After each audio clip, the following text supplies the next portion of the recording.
¿Qué sucede en el país? Tendencias del acontecer nacional en Análisis Situacional. Bienvenidos a Análisis Situacional. Hoy nos acompañan dos excelentes analistas.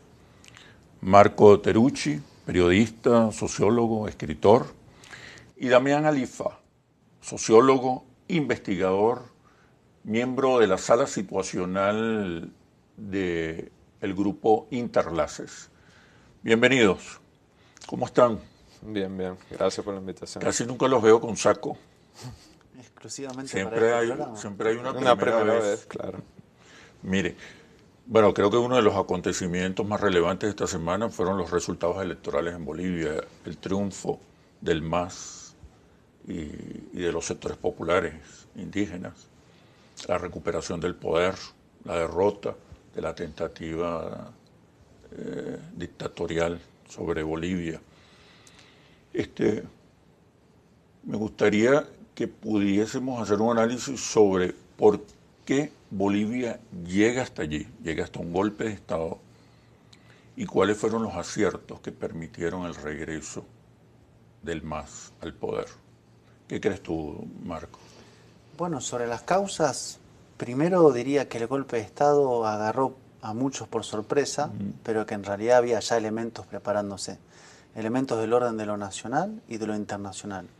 Un esquema ya diríamos conocido, que es, por ejemplo, antes de las elecciones, anticipar que va a haber fraude, sobre esa matriz instalada comenzar una serie de acciones de calle y a partir de ahí encadenar una serie de elementos, tanto por ejemplo grupos organizados armados de la derecha como una gran narrativa internacional, en este caso centralmente la Organización de Estados Americanos, que fue quien le dio el discurso para decir que había un fraude y construir una crisis política internacional, y luego factores internos. Toda la derecha boliviana se unificó alrededor del objetivo de sacar a Evo Morales y a García Linera, y finalmente las fuerzas policiales que se amotinaron y los militares que le dijeron a Evo Morales que se retirara, y era la última pieza que podía sostener al gobierno en el poder político. Eso fue, digamos, el bloque que hizo posible el golpe de Estado. Del otro lado hubo una gran capacidad de recomposición, creo que eso es lo más importante, de los movimientos sociales, indígenas, campesinos, de la central obrera, los movimientos territoriales como en la Ciudad del Alto, y una recomposición de la fórmula electoral, en este caso con Luis Arce, que viene de ser ministro de Economía en los gobiernos anteriores, y David Choquehuanca, que viene de toda la construcción indígena sobre todo el occidente del país. Entonces esa fórmula, más la unidad de los movimientos sociales, de la central obrera, y enfrenta un gobierno de facto que cometió errores muy grandes en la economía, en el manejo de la pandemia, Abusos. de conjunto y con mucho dolor de por medio, como 2 masacres, como persecuciones, como judicialización de la política, se logró llegar a una elección en mejores condiciones políticamente que la derecha que iba fragmentada. Políticamente, en términos de condiciones electorales, era un escenario absolutamente desigual. Damián, pero también se dice que había un desgaste en el liderazgo de Evo Morales, ¿no?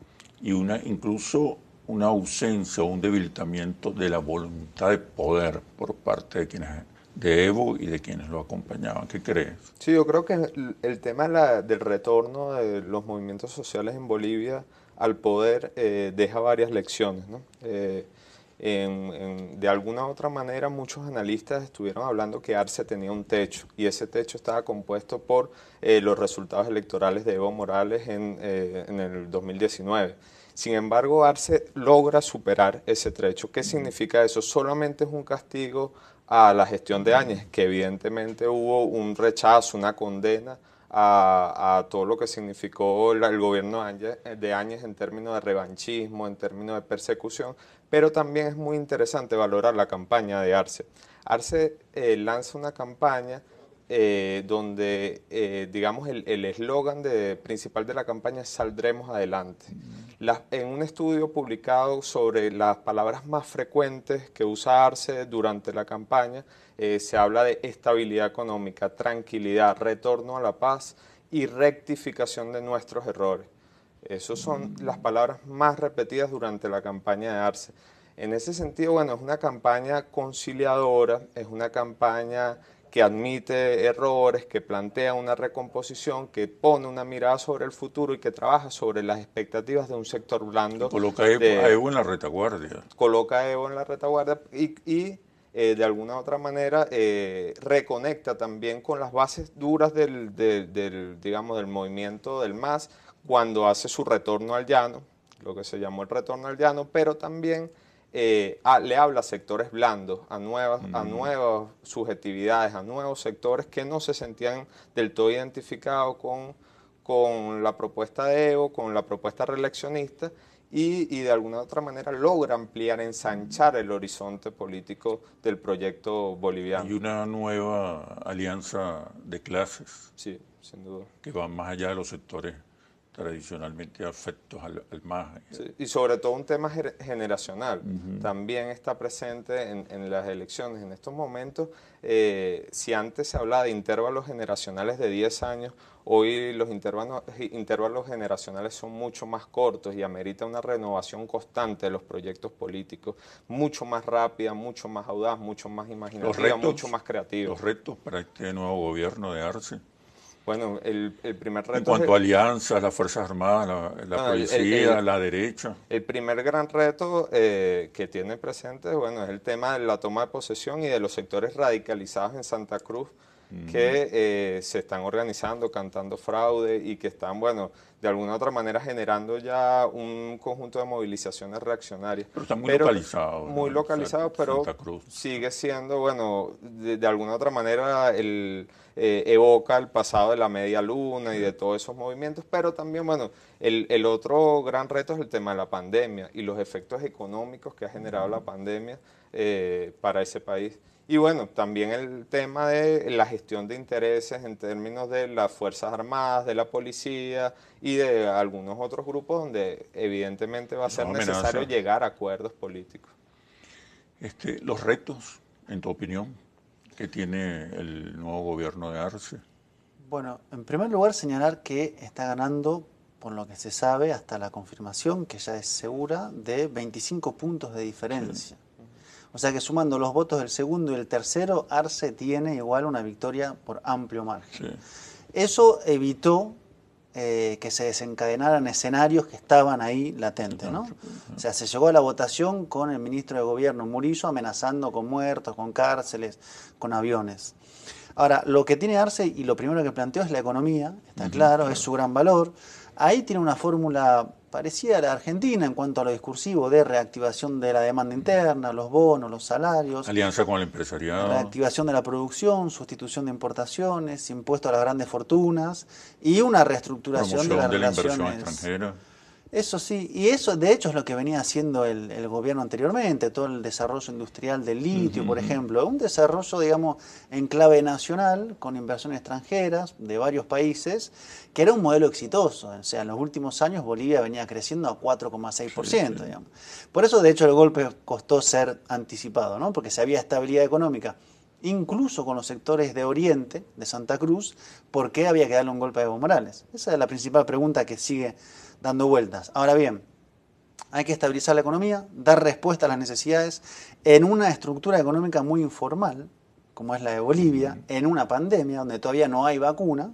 Ayer se habló que va a hacer alianza con Rusia, con China, con Oxford, con las que estén en desarrollo, y luego una transición política para desarmar las estructuras que se pusieron en marcha en el tiempo del golpe de Estado. Si en lo económico Arce habla de 2 años, 1 año y medio, 2, para estabilizar la situación, en lo político habrá que ver las negociaciones que se van haciendo en todos los ámbitos, en los militares, en los policiales, en los civiles, y cómo se articula la paz y la estabilidad con la justicia. ¿Cuál es ese equilibrio entre el cual quien condujo una masacre tenga un castigo dentro de una situación política muy peligrosa porque hay sectores que siguen operando? Vamos a ir a un momento comerciales. Este triunfo evidentemente va a tener un impacto, está teniendo un impacto sobre América Latina, Chile, Colombia, Ecuador. Se pronostican cambios importantes en estos países. ¿Qué impacto puede tener este triunfo? Cuando regresemos a los comerciales me responden, por favor. Ya venimos. ¿Qué sucede en el país? Tendencias del acontecer nacional en Análisis Situacional. ¿Qué sucede en el país? Tendencias del acontecer nacional en Análisis Situacional.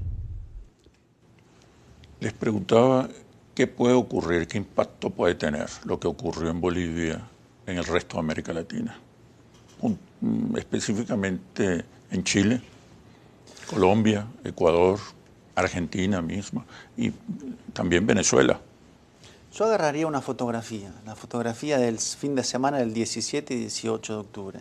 Ese día tuvimos una movilización masiva de respaldo al gobierno en Argentina, la victoria del MAS en Bolivia, una movilización realmente inmensa en Chile a un año del inicio del levantamiento, una movilización en Colombia de la minga indígena recorriendo todo el país y siendo aplaudida en Colombia.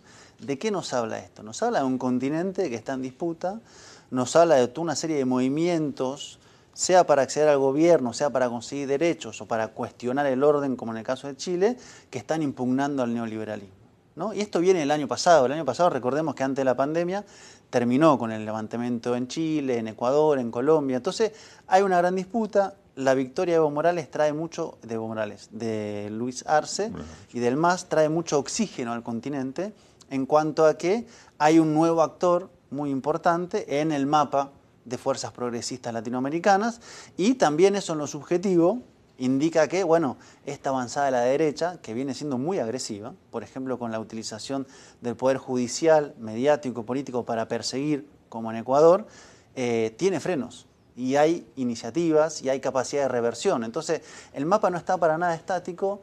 Pensemos que en febrero hay elecciones en Ecuador, que Arauz, el candidato de la Revolución Ciudadana, tiene buenas posibilidades. Entonces nos está hablando de una situación de una gran disputa que no hay en otro lugar del mundo. Esto me parece que es central. El continente donde más hay experiencia, propuestas y capacidad de gobiernos progresistas que ensayen otro modelo neoliberal está siendo en América Latina. Damián, hace apenas unos 5 años, creo que coincidió con el triunfo de Macri en Argentina, se hablaba de un nuevo ciclo neoliberal, de la restauración conservadora en América Latina, y vemos que eso duró muy poco. ¿Qué pasó? Es evidente que el ciclo neoliberal o el ciclo conservador no cuajó, si es que eso se puede llamar un ciclo. Sí. Creo que no cuajó, tuvo en principio un discurso muy excluyente, muy revanchista, la aplicación de la judicialización de la política, pocos éxitos de gestión. Evidentemente no logra los sectores conservadores y los sectores de derecha latinoamericana no logran conectar con los sectores populares de cada país, no logran construir una identidad política con la fortaleza cultural, social que tuvo el ciclo progresista en algún momento, y eso evidentemente pasa factura con el tiempo. No logró cuajar eso. No logró cuajar un ciclo neoliberal, un ciclo restaurador. Termina el ciclo neoliberal. Y comienza, está abierto en disputa, como bien lo planteaba Marco, una disputa que es permanente, que es constante. La democracia es eso, es disputa de sentido, es permanente lucha por la conquista del poder. Y bueno, ahorita hay un reflujo de la fuerza, un flujo pues de la fuerza socialista, progresista. Evidentemente que surgen, resurgen, a veces sin un claro liderazgo político y menos un liderazgo partidista. A veces los movimientos sociales no terminan de cuajar en un liderazgo puntual, en un liderazgo como personificación, pero lo importante es que van cuestionando, interpelando el orden y va generando una masa subjetiva que va organizando y planteando expectativas de un país diferente. Muy interesante lo que pasa en Chile, por ejemplo, donde está ya por sentado en diferentes sondeos de opinión que va a ganar van a estar a favor del cambio de constitución. hay una disputa en torno a cuál va a ser el órgano que hará el cambio de la Constitución, si va a ser la Convención Constitucional o la Convención Mixta, es quizá donde se plantean resultados más estrechos, pero, y quizá es el tema más importante ahí en Chile, pero gana el cambio constitucional. En Colombia, por ejemplo, la denuncia de los movimientos en contra de la violación de derechos humanos en Colombia, diferentes liderazgos, tanto del centro como de la izquierda, vienen asomándose, vienen planteando un desplazamiento simbólico y político de la oligarquía colombiana. Bueno, el retorno de las fuerzas progresistas a Bolivia, sin duda alguna, es un símbolo muy grande para la izquierda latinoamericana. Y bueno, también está el caso de Ecuador y el caso de Brasil, que está pendiente. Dos disputas ahí bastante grandes, bastante delicadas. Por supuesto queda bastante tiempo para definirse ahí tendencias, pero bueno, está presente eso. La derecha pareciera no tener respuestas. Fracasa cuando reconquista por breve tiempo el poder. Sí, voy a ser un poquito abogado del diablo entonces. Yo miraría con detenimiento a Brasil y el caso de Jair Bolsonaro, que tiene un apoyo considerable, tomando en cuenta su mal manejo de la pandemia, un apoyo debido a que tiene una base social muy dura, muy movilizada, diríamos popularmente a prueba de balas, o sea, a pesar de sus errores, sus catástrofes, parecido en algún punto a lo de Trump en Estados Unidos, la mantiene y luego descubrió que eso, empezar a otorgar ayuda social a los sectores más desfavorecidos, puede apuntalar un apoyo social en donde no lo tenía. Entonces, ahí hay que medirlo porque tiene una inteligencia que evidentemente otros no tienen. Es menos tal vez ortodoxo o tiene más sentido de la oportunidad que un gobierno como el de Lenín Moreno. Ahora, ojo, el Fondo Monetario Internacional ya le está diciendo que eso de los bonos en tiempo de crisis no da para más. Y en el caso de Chile, para seguir dándole una vuelta al asunto, ojo también con que las clases dominantes tuvieron un momento muy crítico el año pasado, donde se puso sobre la mesa, bueno, Piñera tiene que renunciar o no. Se logró, digamos, empujar a una transformación de la Constitución, pero también tenemos que estar claro que del lado de las clases dominantes hay, digamos, un control relativo de la situación. Y ese control va a ir mejor o peor en función de la movilización y la presión, pero también de las cláusulas internas que ellos intentan hacer para hacer algo así como se conoce en política como el gatopardismo. Cambiar algo para que no cambie nada, ¿no? Entonces, esa es la disputa. Ahora, de conjunto está claro que la derecha no logra estabilizarse. Eso me parece que es el diagnóstico central. Yo creo que no logra dar respuestas. No. Y todas las derechas, sean cuales sean, son neoliberales. Eso me parece que es el gran dato. Uno puede agarrar a Moreno, a Piñera, a Duque o al que quiera, todos comparten un programa económico. Que tiene un amplio rechazo por parte de la población. Absolutamente, absolutamente. Pareciera que los intentos de la derecha por reconquistar a las mayorías, reposicionarse, no va a resultar. Creo que son burguesías muy atrasadas todavía. O muy neoliberalizadas, es decir, estos modelos neoliberales no solamente dejan afuera a las grandes mayorías, sino que dejan afuera a sectores medios del empresariado para la producción nacional, de las pequeñas y medianas empresas. O sea, el saldo en Argentina no solamente es una inmensa pobreza, desocupación y marginalidad, precarización, sino que hay todo un sector de la pequeña y mediana empresa que quedó afuera y una deuda gigantesca que se fugó. Entonces, es una élite financiera que apuesta al sobreendeudamiento para fugar ese dinero y en eso queda fuera la gran parte del país. Ese es el modelo que no funciona más. Entonces, no es que, para ir a los ejemplos que hablábamos, Arce, en este caso, o el gobierno argentino están planteando una radicalización política. Están planteando un modelo de producción nacional, consumo interno, inversiones, si es deuda es para producción, distribución más sentido justa. común de un modelo no de saqueo y fuga. Pero bueno, ese sentido común evidentemente no es el de los grandes capitales. Vienen las próximas elecciones norteamericanas. El triunfo que se pronostica con Biden puede también impulsar o otorgarle un dinamismo diferente, más acentuado a lo que ocurre en América Latina particularmente. ¿Qué impacto puede tener las elecciones norteamericanas? Pero me responden, por favor, cuando regresemos a los comerciales. Ya venimos. ¿Qué sucede en el país? Tendencias del acontecer nacional en Análisis Situacional.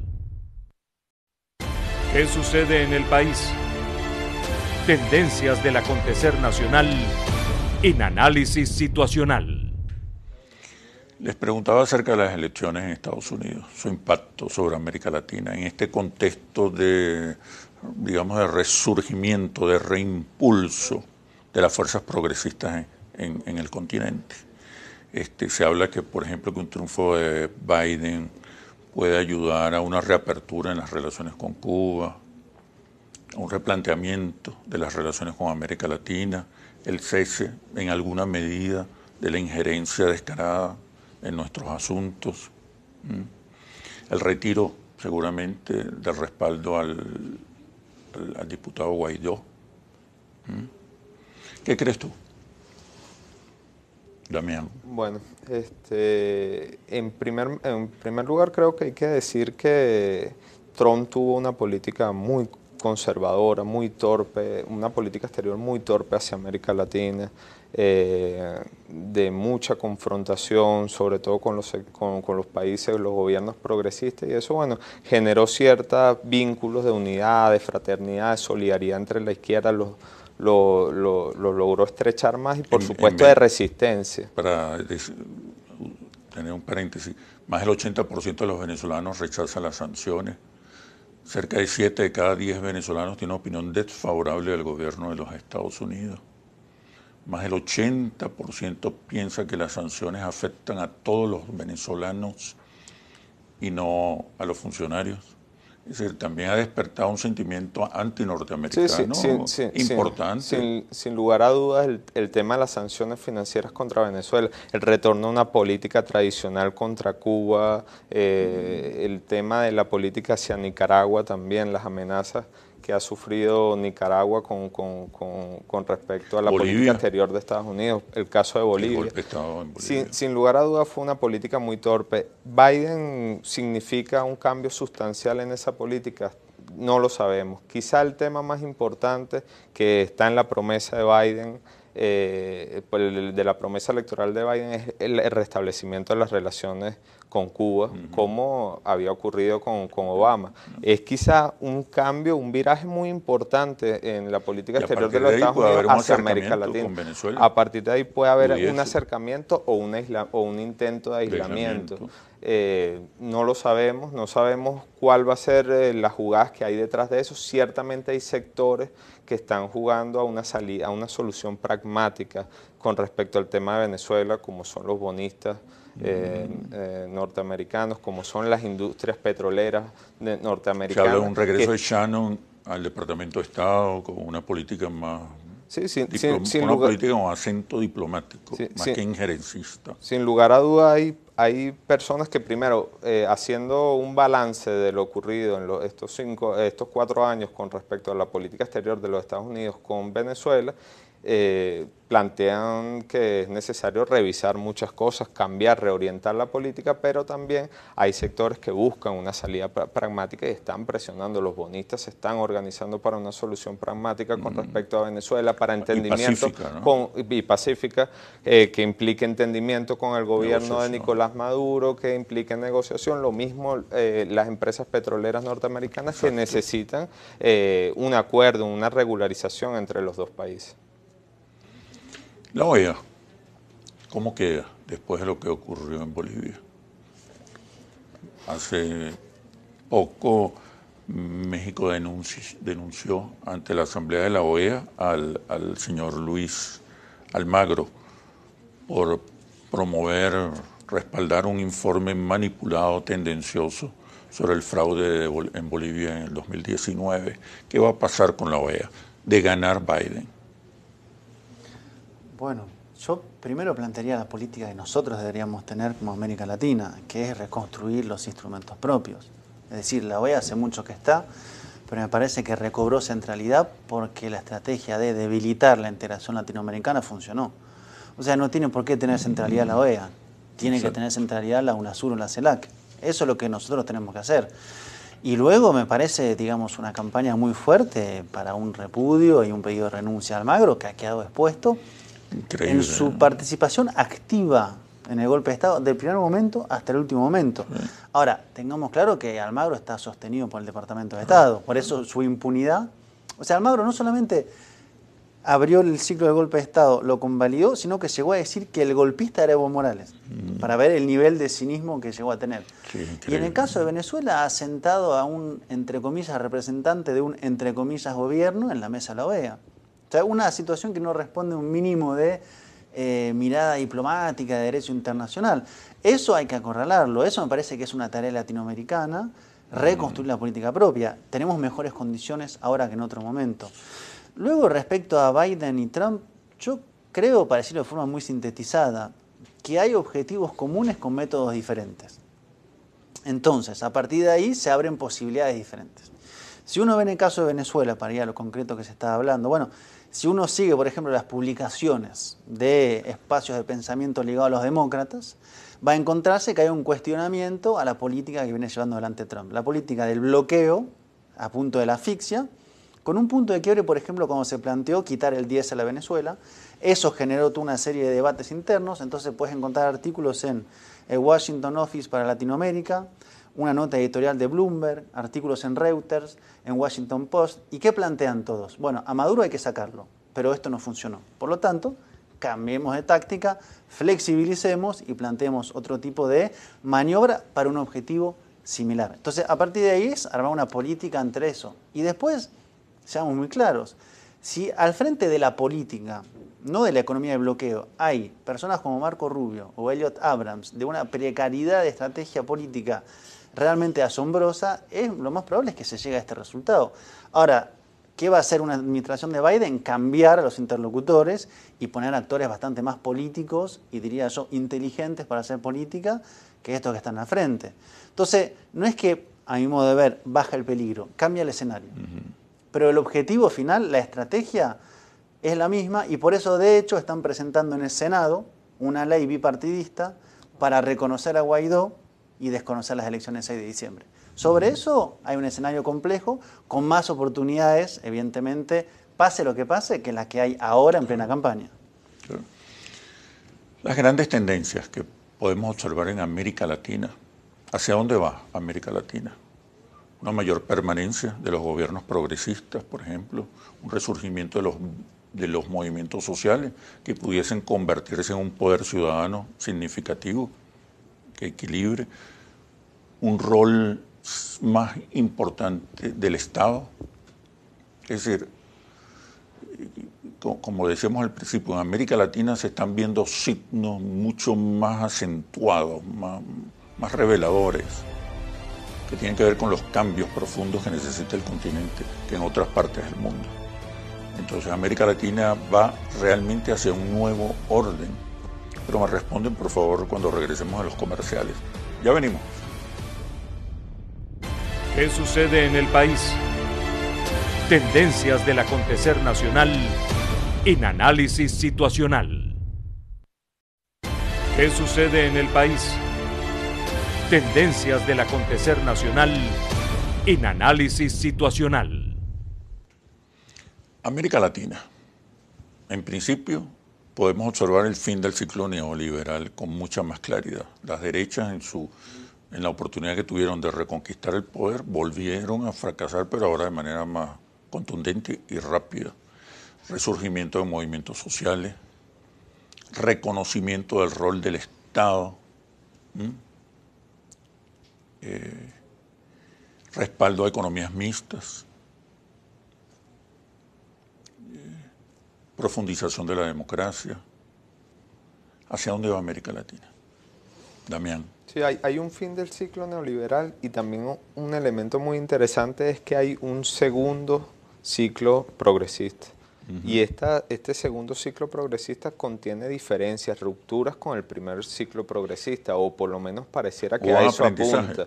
Hubo un aprendizaje, hay rupturas. Por ejemplo, el tema, hay una política mucho más conciliadora de encuentro con sectores medios, revisión de la relación Estado-empresario, Estado-sector privado, se ha revalorizado el rol del empresario dentro de la política progresista, se ha aprendido de alguna u otra manera, y eso es una lección que deja el socialismo del siglo XX. La ultraderecha ha fracasado. Que un socialismo que no reconozca el mercado puede ser tan regresivo como el peor de los neoliberalismos. Y eso es una enseñanza que dejó el siglo XX y creo que es una enseñanza que permite flexibilizar algunos elementos, sobre todo los movimientos más radicalizados del primer ciclo neoliberal, del primer ciclo progresista. Construir hegemonías más sólidas, donde los sectores medios, los sectores empresariales también tengan cabida e incluso un protagonismo mayor. Ojo, ¿Qué crees tú? Yo veo una derecha muy radicalizada. Beligerante. Fijémonos en Ecuador, pero vieron la candidatura de Correa, el instrumento político que tenían para presentarse. Fijémonos, evidentemente, lo que pasó en Bolivia. Fijémonos el nivel de judicialización de la política. Fijémonos el nivel de ofensiva de la derecha en un gobierno moderado que cumple con todas estas características que dicen, como el de Alberto Fernández. O sea, la fórmula fue: hagamos un gobierno de conciliación y moderación para así evitar enfrentamientos. Pero esa estrategia la está aplicando la ultraderecha desde hace 20 años. Sí, a mí me da la impresión que esa ultraderecha se está como extendiendo. Y ha fracasado. Está en plena disputa. Yo no diría que ha fracasado. También. En Bolivia fracasó. Hay que ver qué pasa en Argentina, hay que ver qué pasa en Ecuador. En Argentina fracasa.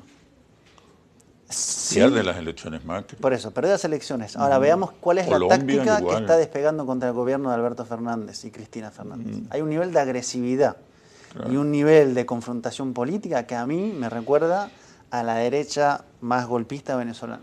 Pero eso va a crear unas condiciones de inestabilidad social y política muy acentuadas en América Latina. Y la pregunta, cierro con esto nada más, ¿la derecha, los grandes grupos económicos, están dispuestos a perder intereses? ¿Están dispuestos a retroceder? Y si no logran ganar por las vías democráticas, ¿qué están dispuestos a implementar? ¿Por qué hay tanta judicialización en causas contra los dirigentes y los instrumentos políticos? Ese es el debate. O sea, mientras más avance, más habrá reacción. Y eso es el péndulo de la disputa. Y yo creo que, como habíamos avanzado, luego retrocedimos y estamos volviendo a avanzar, también se agudiza al otro lado el nivel y el tono de la confrontación. Pero yo también creo que en esa estrategia no hay consensos.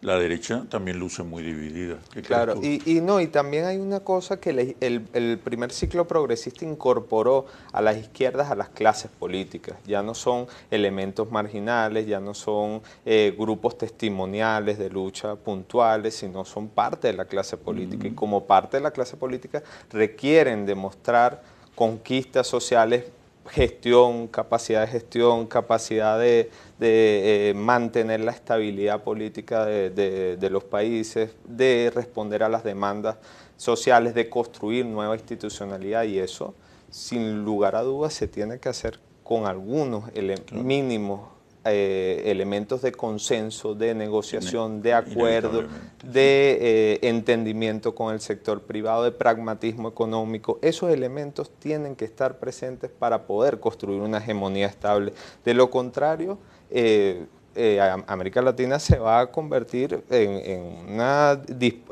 un punto de choque muy grande entre como ocurrió en Bolivia, y es muy interesante lo que hace el MAS. El MAS intenta retomar el poder por la fuerza y enseguida entiende que tiene que dar un paso atrás, recomponerse, reconstituirse, repensar el mensaje y disputarse en el terreno electoral. Que todavía la batalla está presente, que todavía la disputa está presente, que vienen choques, seguramente, eso nunca se va a terminar. La política es así permanentemente. Pero no se puede abandonar el consenso, no se puede abandonar el entendimiento, porque se pierden las conquistas sociales. El Grupo de Puebla, que quizás se habla poco del Grupo de Puebla, pero ahí hay una convergencia de movimientos progresistas, de partidos progresistas en América Latina, con una visión alternativa al de la izquierda tradicional o el de la izquierda más radical. El Grupo de Puebla pareciera ser digamos, el signo de este nuevo segundo bloque o segundo ciclo progresista que plantea, bueno, o tiene algunas rupturas con respecto al primer ciclo, que entiende, bueno, el tema, la necesidad del entendimiento entre el Estado y el sector privado, el entendimiento entre las izquierdas y el empresariado, la necesidad de ampliar el horizonte de clase para construir hegemonía, la necesidad también de tener relaciones internacionales pragmáticas, de entendimiento, de asociación, dar la pelea en los acuerdos comerciales, no cerrarse a la posibilidad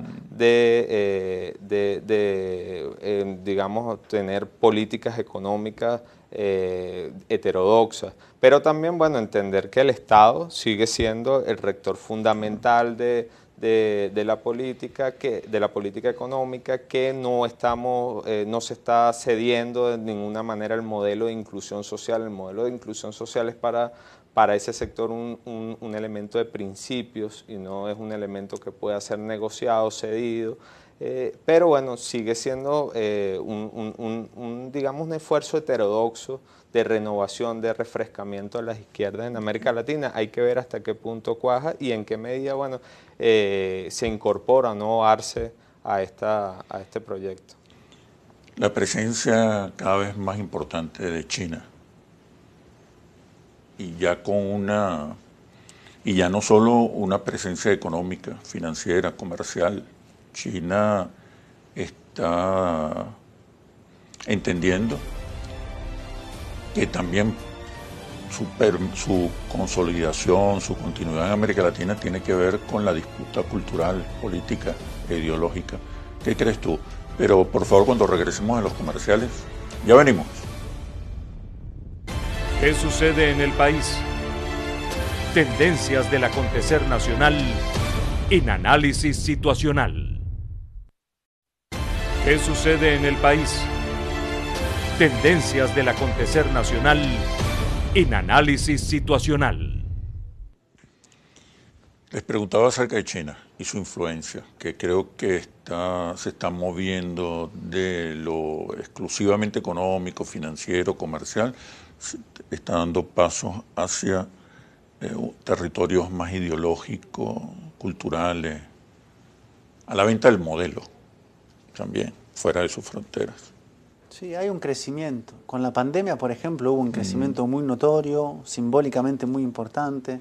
Estados Unidos no logró ocupar un espacio en América Latina, lo ocupó China, ¿no? Para poner un caso muy concreto. Y la política china es una política, digamos, que trabaja tanto con Bolsonaro como con el gobierno de Argentina, como con el de Venezuela. O sea, no tiene un miramiento cortoplacista ni sobreideologizado. Me parece que están avanzando. Eso representa... Pero están dando la disputa ideológica también. Sí, absolutamente. Eso representa una amenaza para Estados Unidos, lo dicen. Parte de, por ejemplo, tomar la presidencia del Banco Interamericano de Desarrollo tiene que ver con eso, con tener un instrumento propio para tener cómo jugar con inversiones en América Latina. Parte de esta política de América Crece, que se llama ahora por parte de Estados Unidos, es lo mismo. Es decir, bueno, tenemos que volver a meternos en América Latina porque China está avanzando, no solamente en infraestructuras y en política, sino también en tecnología, por ejemplo. Eso es una oportunidad para América Latina. El control de los recursos naturales también. Sí. Ahora bien, eso es una oportunidad siempre y cuando se tenga claro qué es lo que se quiere. Es decir, el tema es cuál es el modelo de desarrollo nacional y a partir de ahí uno se relaciona con el otro. Bueno, ¿qué me interesa de China? ¿Qué me interesa de Estados Unidos? Sabiendo que el nivel de agresividad de Estados Unidos está creciendo con eso. O sea, cuando Mike Pompeo va a Chile y regaña públicamente a Piñera, que es un socio de Estados Unidos porque va a hacer una inversión con China, con Huawei, bueno, ese es el nivel que estamos teniendo. Ahora, eso para América Latina es una posibilidad. Y voy a hacer un breve paréntesis con lo que decía Damián antes. Yo creo que lo que él decía de esta idea de revisión de cómo manejarse, en realidad tal vez tenga más que ver con Venezuela que con lo que pasó en el resto de los países. O sea, por eso yo decía al principio, Bolivia, el nivel de confrontación con los empresarios fue, al principio, para nacionalizar recursos estratégicos. Luego, acuerdos. En Argentina, acuerdos. Se nacionalizó poco algunas cosas estratégicas. En Ecuador, lo mismo. En general, el progresismo latinoamericano no tuvo una política de confrontación, más bien retomando esta idea, incluso ahora de Alberto, de capitalismo serio. Eso fue la sintonía principal. Ahora, la pregunta es, ¿y por qué eso fue atacado de forma tan fuerte por las derechas? ¿Por qué se le hizo un golpe de Estado a Dilma?